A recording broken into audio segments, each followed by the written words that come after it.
मनवा में लागल बाटे ललसा, घर में शिव चर्चा कराइब हो। मनवा में लागल बाटे ललसा, घर में शिव चर्चा कराइब हो। यही शिव चर्चा में गणपति जी आइला, यही शिव चर्चा में गणपति जी आइला। सतवा में रिद्धि सिद्धि मैया, घर में शिव चर्चा कराइब हो। सतवा में रिद्धि सिद्धि मैया, घर में शिव चर्चा कराइब हो। मनवा में लागल बाटे ललसा, घर में शिव चर्चा कराइब हो।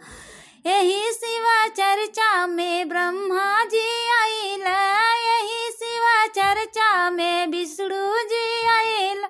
संगमा में लक्ष्मी मैया, घर में शिव चर्चा कराइब हो। संगमा में सरस्वती मैया, घर में शिव चर्चा कराइब हो। मनवा में लागल बाटे ललसा, घर में शिव चर्चा कराइब हो।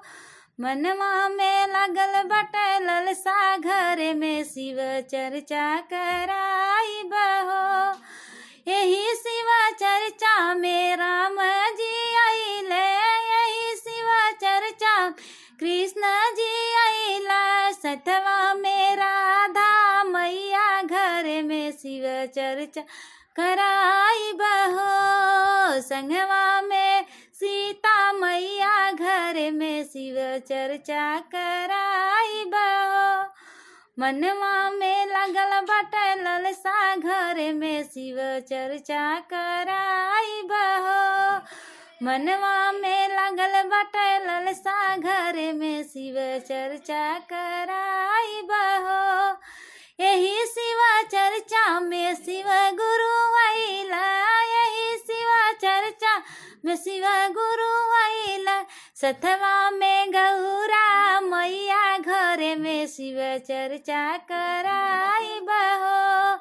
सतवा में गौरा मैया, घर में शिव चर्चा कराइब हो।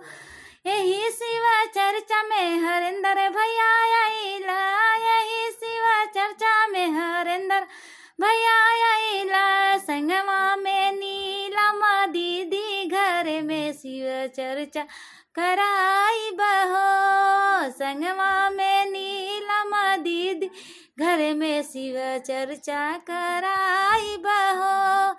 मनवा में लागल बाटे ललसा, घर में शिव चर्चा कराइब हो। मनवा में लागल बाटे ललसा, घर में शिव चर्चा कराइब हो। यही शिव चर्चा में गुरु भैया आइले, यही शिव चर्चा में गुरु भैया आइले। सतवा में सब गुरु बहिना, घर में शिव चर्चा कराइब हो। सतवा में सब गुरु बहिना, घर में शिव चर्चा कराइब हो। मनवा में लागल बाटे ललसा, घर में शिव चर्चा कराइब हो। मनवा में लागल बाटे ललसा, घर में शिव चर्चा कराइब हो।